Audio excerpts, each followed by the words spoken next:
I want to thank all the tribal leaders for joining. All the tribal leaders are here. If you're here, you stand. Can I see? I don't know where you are. Maybe not here right now. And to celebrate this historic investment, building a clean energy future made in America is part of the progress we're making growing the economy from the middle out and the bottom up, not the top down. Because when the middle class does well, everyone does well. We're investing in America. We're investing in Americans, and it's working.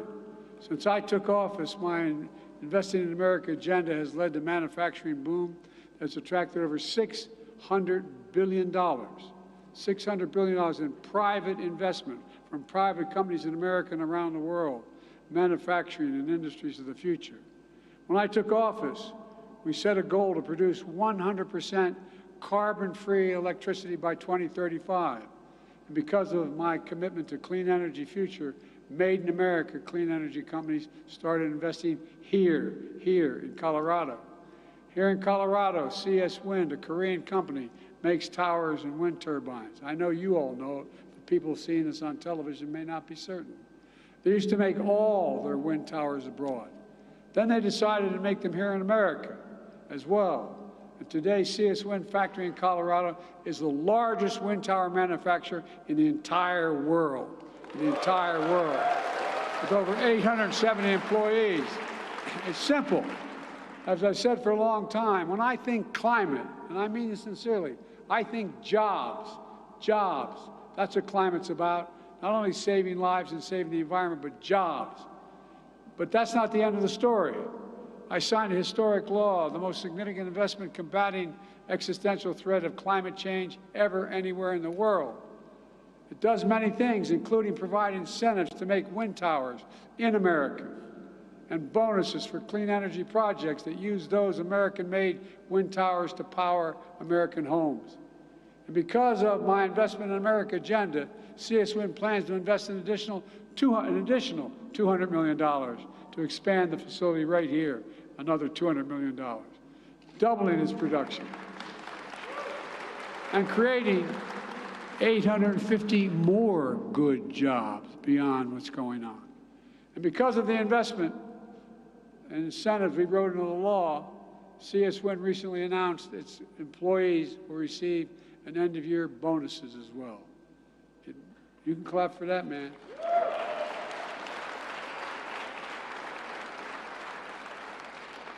It matters.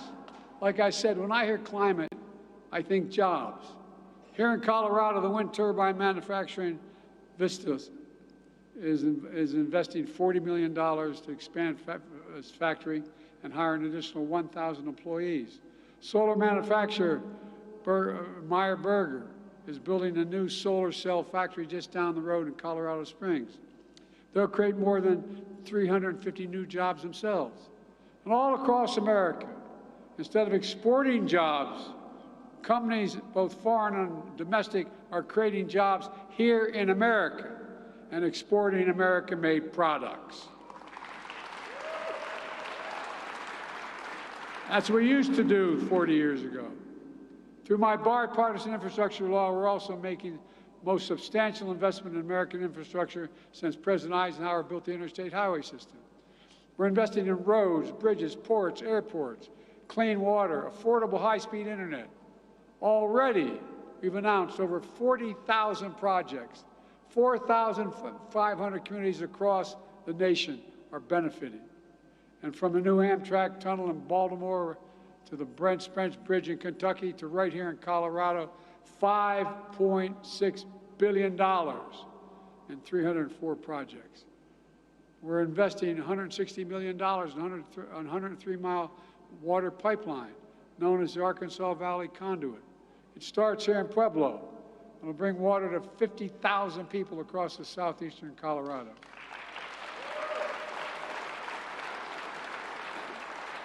And that's not all. We haven't forgotten tribal lands here in Colorado. We're investing over $66 million in tribal lands here to ensure underserved Native American communities have access to affordable high-speed internet. The amazing thing is over 233,000 Colorado households already have a savings of $30 a month on their internet bills because of the Affordable Connectivity Program.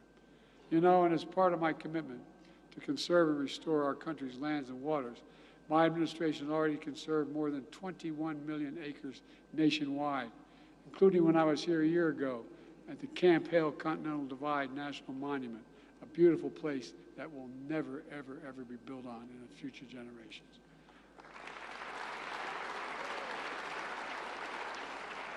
We're also bringing the semiconductor manufacturing back home. We invented the computer chip. We invented the semiconductor.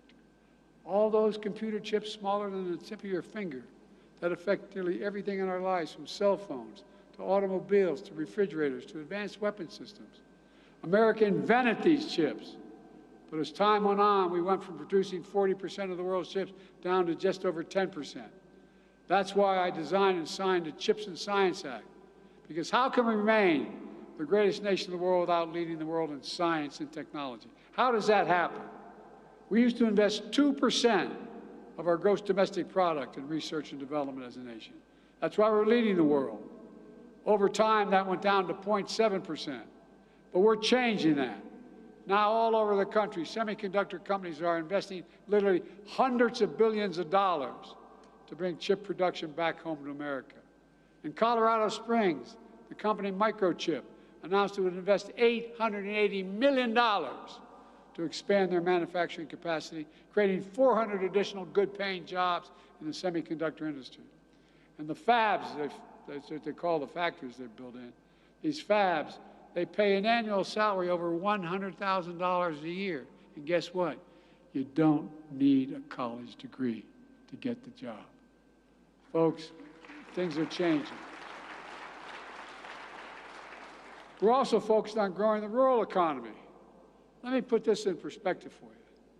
Just 4 big corporations control more than half of the markets in beef, pork, and poultry in all of America. And because so few companies control so much of the market, if one of those processing plants goes offline, it can have a massive impact on the supply chain disruptions, slowing production, and costs farmers real big. Under my administration, Colorado has received millions of dollars to strengthen and expand access to small, mid-sized meat and poultry processors. The big guys don't like it, but guess what? You have a guaranteed access. Having facilities close by means farmers and ranchers have a better shot at getting a fair price for their product. We're also helping farmers and ranchers deploy clean energy systems like solar panels on their farms and ranches, lowering energy costs and increasing their incomes. When farmers and ranchers do well, when the wealth they generate stays in Colorado, when their children can stay in Colorado, it builds a stronger rural economy.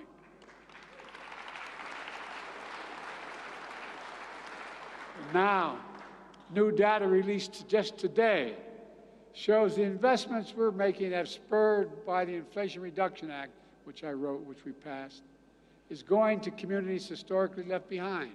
Since I signed the law, 99% of clean energy investments in Colorado are in counties with average incomes below average, below median household incomes. When I took office, I vowed I'd be president for all Americans, whether you live in a blue state or a red state, whether you live in rural or urban areas. And we're delivering on that promise. But folks, we haven't gotten a whole lot of help from some members of Congress. On the other side of the aisle, in the United States Congress. The historic investments we're celebrating today is in Congressman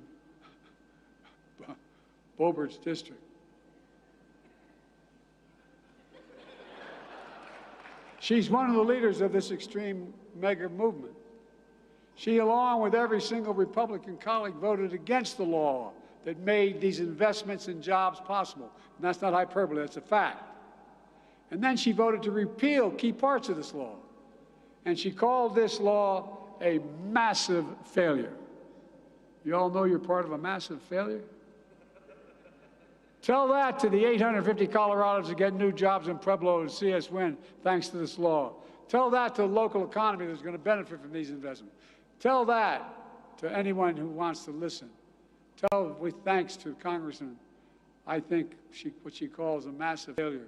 A solar power company that's investing $400 million here in Colorado, creating for 56,000 homes, create 250 good-paying jobs.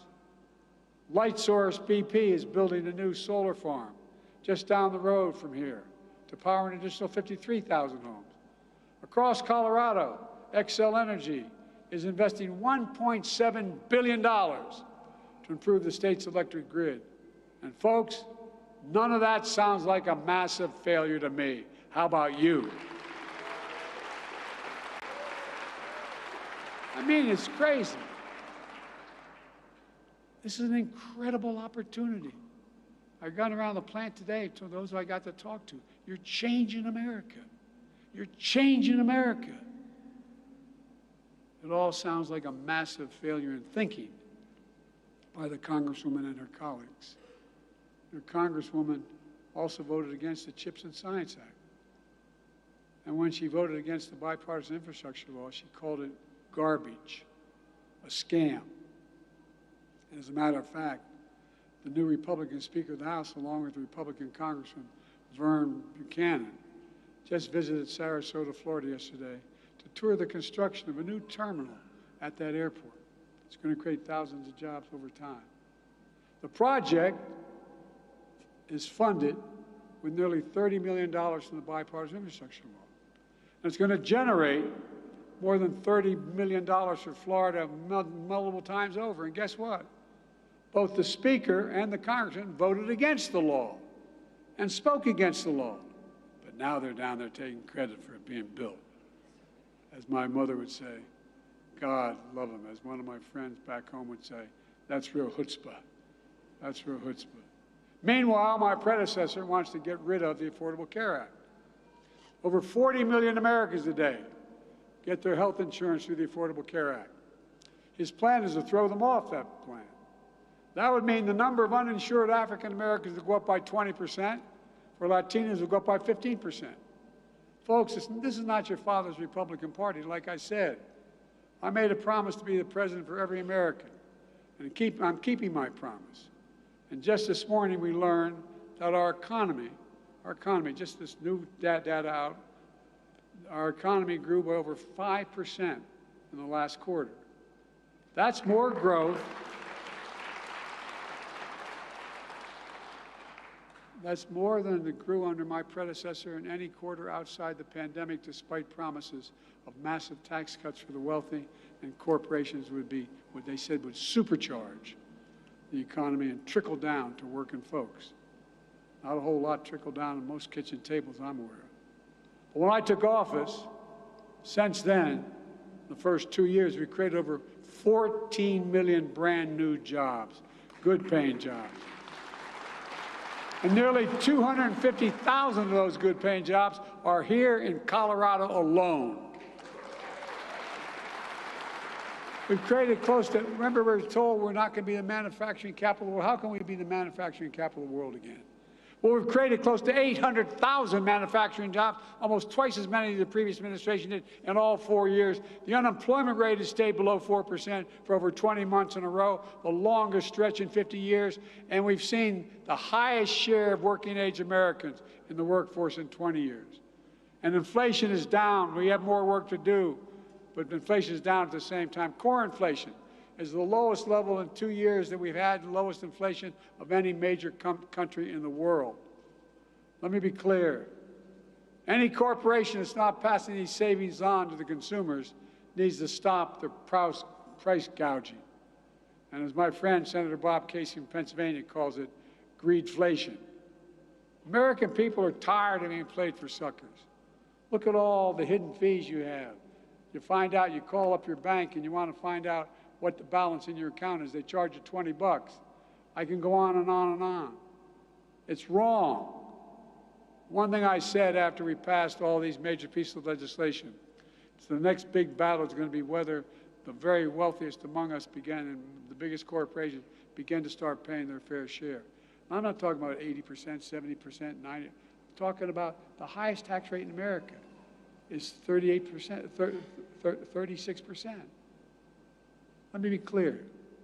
The Speaker, Donald Trump and the MAGA Republicans here in Congress are committed to protecting their outrageous tax cuts for those at the very top.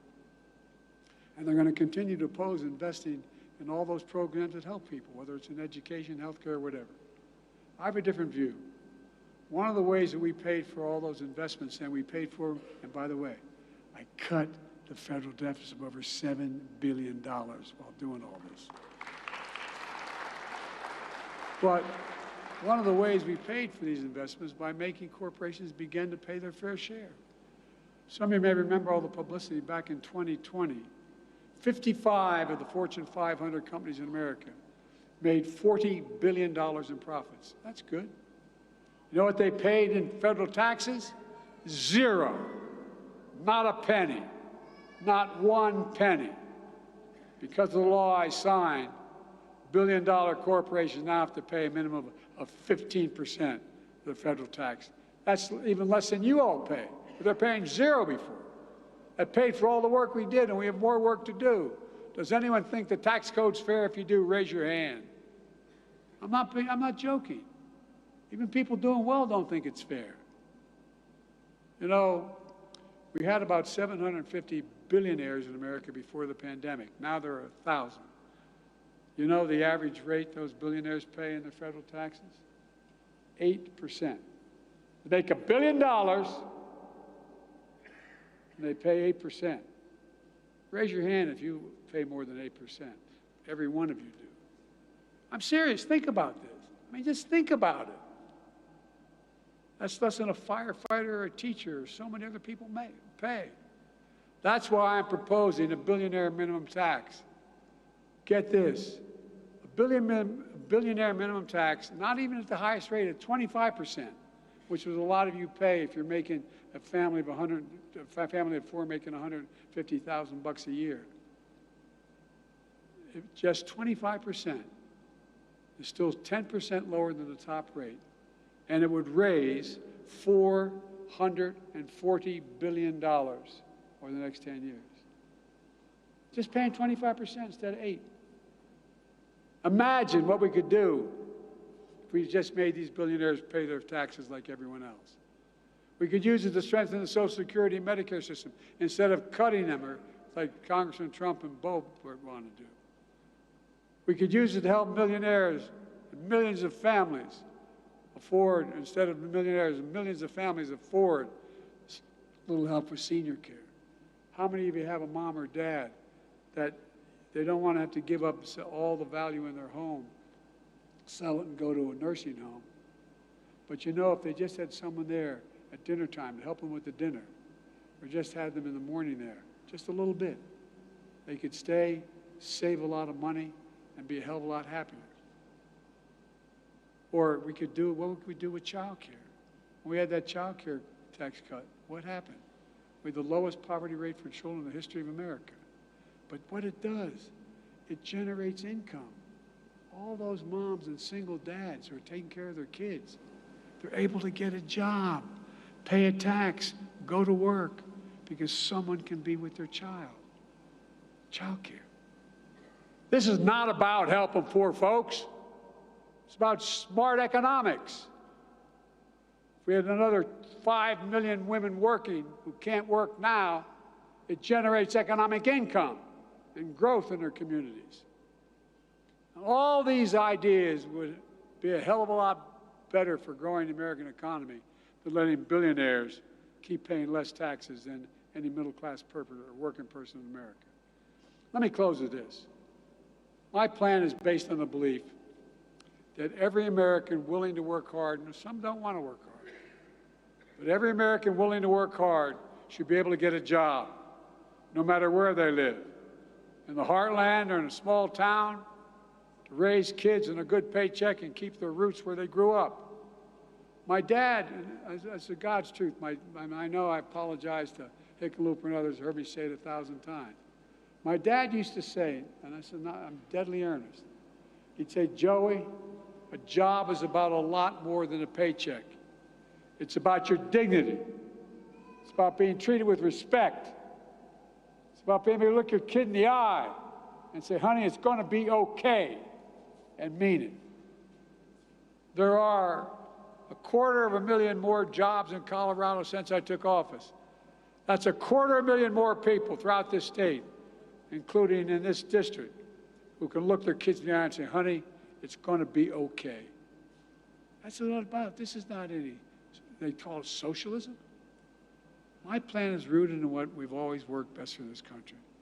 Investing in America, investing in Americans. Because when we invest in our people, when we strengthen the middle class, we see stronger economic growth for all Americans, not just the middle class. Everybody grows, for real. Here's the deal. I've said this, and I said this to Deng Xiaoping in the Himalayas, and I've said this to every world leader. It's never, never, never been a good bet to bet against the American people. Never, never, never. And I can honestly say, I mean this from the bottom of my heart, I can honestly, I've never been more optimistic about America's future than I am today. We just have to remember who in God's name we are. We're the United States of America. There's nothing beyond our capacity when we work together. So let's continue to work together, and God bless you all, and may God protect our troops. We're moving, folks. We're moving, and no one's going to stop us. Thank you.